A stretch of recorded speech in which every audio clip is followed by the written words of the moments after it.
having an idea is the laziest part of the job. In fact, I feel it's inconsequential, which means it's totally not important. Yes, it's not important. Okay, so the moment you're having an idea, we have 1,000 other people who have the same idea. Occur?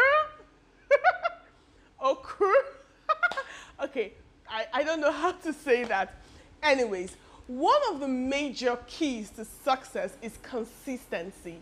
And today, I don't know, I'm super excited about today's topic. I feel like today's content is the best I've ever done. Yes, I feel it's the best I've ever done. I'm going to be giving out just 4 points that's going to change your life forever. 4 points on consistency. Once you listen to this, you're going to be consistent at whatever you do, whatever it is you say you're going to be doing. Once you listen to this 4 points, you're going to be consistent. And after listening to this, if you're not consistent, maybe there's, something else. But you gotta listen till the end. It's going to be totally amazing. I'm so excited. In fact, I can't wait to start. I can't wait to get rid of this introduction and start. Listen, sit tight, get your notebook, get your pen, and enjoy this video. Make sure you watch to the end because it's going to be super, super, super informative. Okay? Oh yeah, that reminds me. If you still see the red in the subscribe button, guys, it means you haven't subscribed. What are you waiting for? Subscribe so you can get access to quality information like what you're about to hear. Welcome back to my channel. This is Rural Exit with Uyima Ajifo, where we are all about being better than where we came from. Number one, the first step to being consistent is having an implementation intention. This is having a specific plan for where, when, and how you want to carry out your goal or project. So it has been scientifically proven that having an idea, okay, does not make you consistent or doesn't make you successful. We've established that already in the beginning of the video. Now I want to add this to it. Having a daily dose of motivation, which is waking up in the morning, hearing a motivational speech, watching one of that, will still not make it consistent. But having an implementation intention, which is having a specific plan of where, when, and how you plan on carrying out your goal or project or task, that is one of the things that will make it consistent. For example, let's say you're a YouTuber and you want to be consistent with your content on YouTube. One way of applying implementation intention is by saying, every Tuesday, I would write down my content in the office for 2 hours. Now let's break that down. You have a specific date, which is every Tuesday. You have a specific time frame, which is 2 hours. And you have a specific task, which is writing down your content. Once you're able to derive a specific plan, it makes it easy for you to be consistent. So when it's Tuesday and it's about 2 p.m., subconsciously, your mind is telling you you're supposed to be doing something at this time, right? And you're supposed to be doing it at this place or at this hour. Let's do another example, and this time a relationship. Let's say your wife has been complaining that you're too busy at work, you don't have time for her, and you really want to be consistent with your relationship, okay? So one way to do that is by saying every Monday, Wednesday, Friday, I would leave the office at 5 p.m. and go home and spend 2 hours uninterrupted with my wife in the room. So let's break it down and see if it has the factors in it. Number one, you have specific dates. Number two, you have the specific time you want to leave. Number three, you have the time frame. Number four, you have a location. Oh, I didn't mention location in the first one, but it's important that you have a location, okay? If you grew up in an African home and you're used to going to church every Sunday, let's say by 10 a.m., you're going to church every Sunday, whether you like it or not, your parents forces you to go to church. The moment you are in school or you have your freedom or you're in your house, what is Sunday 10 o'clock and you refuse to go to church, you would know that you're missing out on something, yeah? You would know that something is wrong, that you were supposed to be somewhere at this time, but you're not. Your subconscious would just remind you that you're not doing something at that particular time. That is implementation intention. Your mind is used to carrying out a specific task at a specific time in a specific place, so you can decide not to do it, but your mind is going to remind you because it's already used to doing it. Number 2, accountability structure. So I learned this from a Rural Exit member who is also a great YouTuber, Books with Rachel Ayer. You can check her out.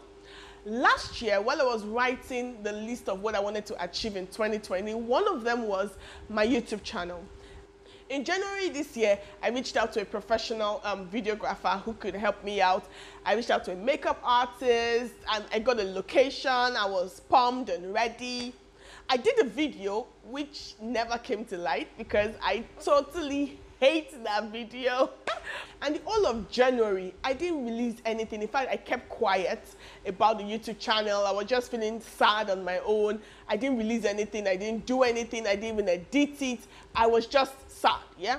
But in February, as I was going through my WhatsApp status, I saw on my friend's WhatsApp status that she was going to start a YouTube channel. And she already had a video ready and she uploaded a clip of it.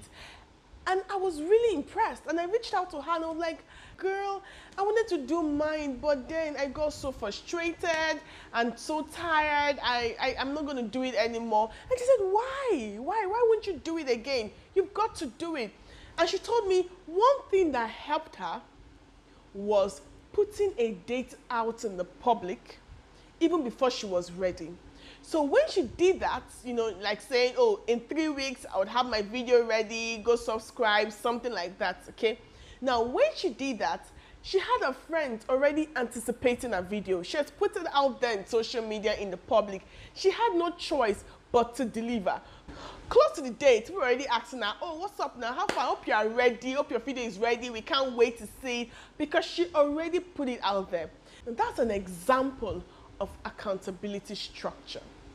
Accountability structure is simply putting a third party or public arrangement down to a certain extent beyond your control to make you keep doing it, because you no longer have power over it. It's no longer in your hands. It will make it consistent. So let me give you an example. Number 1, let's talk about money. Let's say you want to learn how to save consistently, 10,000, 50,000, 100,000 every month, but then you don't trust yourself because you know you're not consistent with it. Something always happens. One way to apply accountability structure is to go to your bank and give an instruction that every month 20,000 naira should be deducted and kept for you for 1 whole year. With that, the power is no longer in your hands. It's been taken away, okay, to a third party. So every month, whether you like it or not, 20,000 naira will be deducted automatically and kept for you up until the end of the year. With that, you will find yourself being consistent with savings. In the beginning, you will struggle with it, you'll be so upset, you would hate it, you'll probably go to the bank and see how they can stop it, but you've signed already, you've given authority to the bank already. With that, you'll be consistent with your savings whether you like it or not, whether you are happy about it or not. Another example, let's say you have a foundation and you want to be consistent with your outreach. One way to apply accountability structure is for you to draw up a calendar of all the activities that you want to happen for the year, and then take another step and go to those organizations. For example, let's say you want to go to the hospital, you want to go to see the widows, whatever it is, just write it down. Write a letter to all the offices involved and get approval for those dates. So you already have approval for where you're going to in March, you have approval for where you're going to in February. With this in line, you're going to have to go to those places. So let's assume you already got an approval for the hospital to come in April, you have to go in April. Let's say you've already gotten approval to go somewhere else in March, you have to go. You've taken the power away from you. With that, you will see your foundation being consistent for the year. Let's give another example. Let's say you want to learn how to read more, or you want to be consistent with your reading. One way to apply accountability structure is to join a book club or to have a reading partner or reading partners. Now, you guys agree on the book to read, and you guys give yourself 2 weeks to read this book, but because you have other people involved, you would need to keep up. You've taken the power away from you. Number 3, have a picture of the end game. Having a picture of your end game has a positive psychological effect on you. It gives you an imagination of what the end game is going to be like. So when you're going through hurdles, you already have a picture of what it's going to be like in the end. For me, at the end of last year, I created a vision board of all the things I would love to achieve this year. And whenever things are really difficult, whenever the tax is getting really crazy, I go back to my vision board. And in my vision board, I have pictures of the end game, of what it's going to be like at the end. For example, one of the craziest trials I'm going through right now is my master's project. It's just been crazy. But in my vision board last year, even before I went through a trying time with this project, I already had this picture. I had this picture of this girl who is done with her master's and she's holding like a certificate, you know, and she looks beautiful, she's black. She's what I would love to be like after this whole thing is over. So when I'm going through a hard time with my project and I see this picture, it renews my strength. That you know what, I can be like this girl. And it helps me to keep going. And when I'm down again and I see this picture, I remember what I want to achieve. Another one for me is going on a vacation. For my husband and I, we really love going on vacations. And this year, I decided on a different location. And I have a picture of the kind of plane I even want to use. Every month, we save towards this vacation. And honestly, it's not easy keeping money every month for vacation. Sometimes you're like, we have other important things to do, I beg, should I even go? But when I see a picture of where I want to go to, the kind of plane I want to use to go to this place, it gives us the drive to want to keep saving for this vacation. And it has really helped my husband and I to be able to, you know, save towards this vacation because we can see what we want to achieve. We can see, we have an imagination of what we want. We have an idea, a vision of what we want. Finally, number 4, building new habits. From research, I've come to realize that there are some habits that you build over time that helps you to be consistent with whatever it is you want to do. Yeah, they are related. Okay, now, one of these habits, in fact, the only one I can think of right now is exercise. Training your body and making your body your own slave has a ripple effect on your consistency in life. A person who exercises regularly has a higher tendency to be consistent at anything they do. While exercising, you are training your body, you are training your mind to do what you want it to do, even when it doesn't please the body. And that's what consistency is. The test of consistency comes when you don't feel like doing it, but then you do it because you have a goal in mind. And that's the same thing with exercising.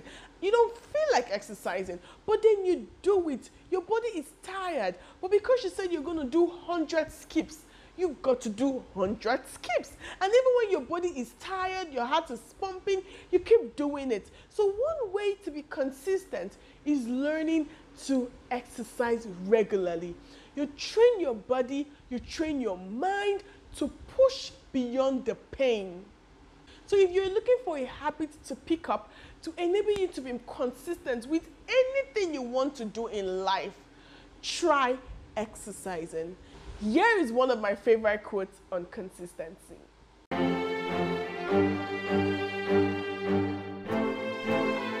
So we've come to the end of this video, and I just want to encourage you, apply these 4 principles we've talked about today and watch how consistent you would be with anything you plan to do.